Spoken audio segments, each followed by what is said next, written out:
নমস্কার। শিক্ষা জগতে মানে এডুকেশনের ফিল্ডে একটা খুব পরিচিত টার্ম হলো ব্লুমস ট্যাক্সোনমি, তাই না? Blooms taxonomy. হ্যাঁ, খুবই পরিচিত, প্রায় সবাই শুনেছে এর কথা। তো আজকে আমরা এই ব্লুমস ট্যাক্সোনমি নিয়েই একটু সরল আলোচনা করব। মানে এটা ঠিক কী জিনিস, কেন এত গুরুত্বপূর্ণ, এর বিভিন্ন দিকগুলোই বা কী? ভালো আইডিয়া। বিশেষ করে এর যে তিনটা মূল ডোমেন আছে, কগনিটিভ, অ্যাফেক্টিভ আর সাইকোমোটর, সেগুলো নিয়ে কথা বলা দরকার। একদম।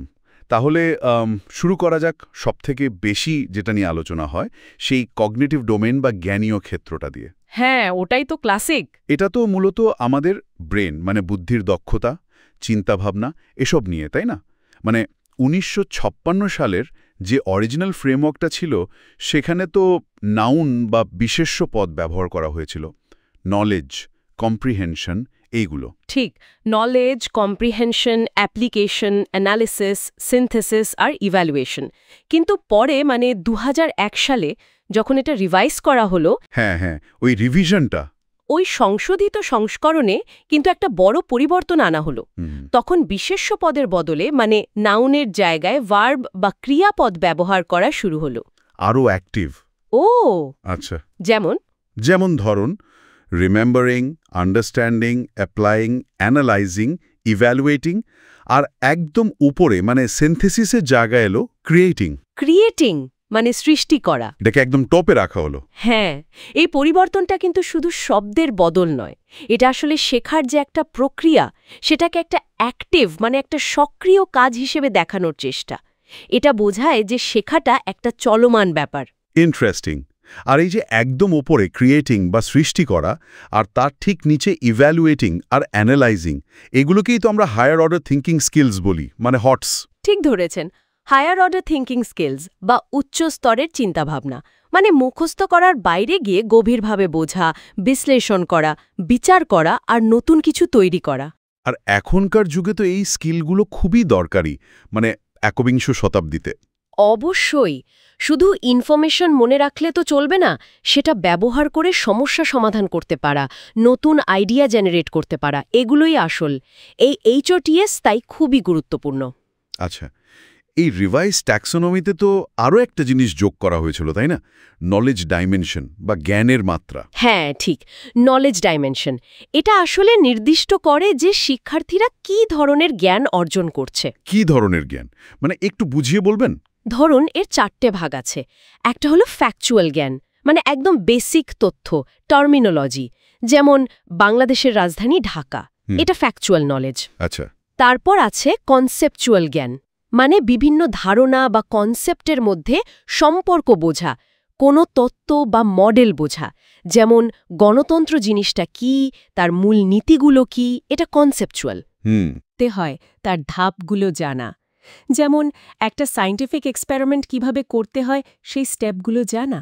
ওকে, আর 4 নম্বরটা? 4 নম্বরটা খুব ইন্টারেস্টিং, মেটাকগনিটিভ জ্ঞান। এটা হলো নিজের চিন্তাভাবনা আর শেখার প্রসেসটা নিয়ে সচেতন থাকা, মানে আমি কিভাবে শিখি, কোন পদ্ধতিতে পড়লে আমার ভালো মনে থাকে, নিজের স্ট্রেংথ, উইকনেস বোঝা। ওহ, এটা তো সেলফ লার্নিংয়ের জন্য দারুণ জরুরি। একদম। এই মেটাকগনিটিভ জ্ঞানটাই কিন্তু শিক্ষার্থীদের সেলফ ডিরেক্টেড লার্নার হতে সাহায্য করে। বাহ, কগনিটিভ ডোমেনটা তো তাহলে বেশ ডিটেইলড, কিন্তু ব্লুম তো শুধু এটা নিয়েই বলেননি, আরও 2টো ডোমেন ছিল বললেন, অ্যাফেক্টিভ আর সাইকোমোটর। হ্যাঁ, কগনিটিভটা সবচেয়ে বেশি ফোকাসে থাকলেও ব্লুম আর তার সহযোগীরা কিন্তু এফেক্টিভ ডোমেন বা আবেগীয় ক্ষেত্র আর সাইকোমোটর ডোমেন বা সাইকোমোটর ক্ষেত্র নিয়েও কাজ করেছেন। অ্যাফেক্টিভ ডোমেনটা কি নিয়ে? আবেগ মানে ইমোশনস? হ্যাঁ, আবেগ, অনুভূতি, ভ্যালিউজ, অ্যাটিটিউড, মোটিভেশন, এই সব। এরও কয়েকটা স্তর আছে, যেমন রিসিভিং মানে কোনো কিছুতে মনোযোগ দেওয়া থেকে শুরু করে ক্যারেক্টারাইজিং পর্যন্ত, যেখানে ওই মূল্যবোধগুলো ব্যক্তির চরিত্রের অংশ হয়ে যায়। সাইকোমোটর, এটা কি ফিজিক্যাল স্কিলস? ঠিক, শারীরিক দক্ষতা, হাতের কাজ, অঙ্গ সঞ্চালন, এইসব, যেমন পারসেপশন বা উপলব্ধি থেকে শুরু করে অরিজিনেশন বা নতুন কিছু উদ্ভাবন করা পর্যন্ত।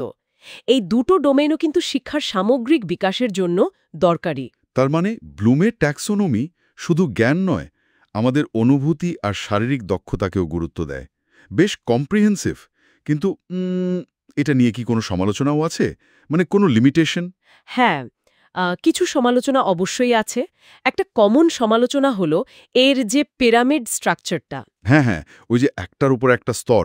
ওটা দেখে মনে হয় শেখাটা বুঝি একদম লিনিয়ার, মানে একটার পর একটা ধাপ মেনেই হয়, কিন্তু বাস্তবে তো তা নাও হতে পারে। ঠিক, অনেক সময় তো আমরা কিছু করতে গিয়েই শিখি, মানে অ্যাপ্লাইং বা ক্রিয়েটিং করতে গিয়ে আন্ডারস্ট্যান্ডিং বাড়ে। একদম, শেখাটা অনেক বেশি ইন্টারঅ্যাক্টিভ আর নন লিনিয়ার হতে পারে। আরেকটা সমালোচনা হলো এই মডেলটা অনেক সময় নিচের স্তরের জ্ঞান, যেমন রিমেম্বারিং বা আন্ডারস্ট্যান্ডিংকে কম গুরুত্বপূর্ণ বলে দেখায়, কারণ ফোকাসটা থাকে ওপরের স্তরগুলোর দিকে। আচ্ছা, এটাও একটা পয়েন্ট বটে, ফাউন্ডেশনটাও তো জরুরি। ঠিক, আবার কেউ কেউ বলেন শেখাটা সবসময় রিমেম্বারিং দিয়ে শুরু না হয়ে হয়তো কোনো সমস্যা সমাধান বা ক্রিয়েশন দিয়েও শুরু হতে পারে।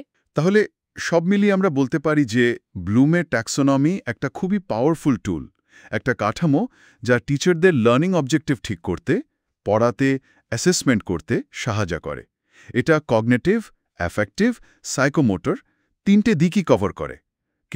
কিন্তু এর ব্যবহারের সময় এই সমালোচনা বা সীমাবদ্ধতাগুলো মাথায় রাখা ভালো।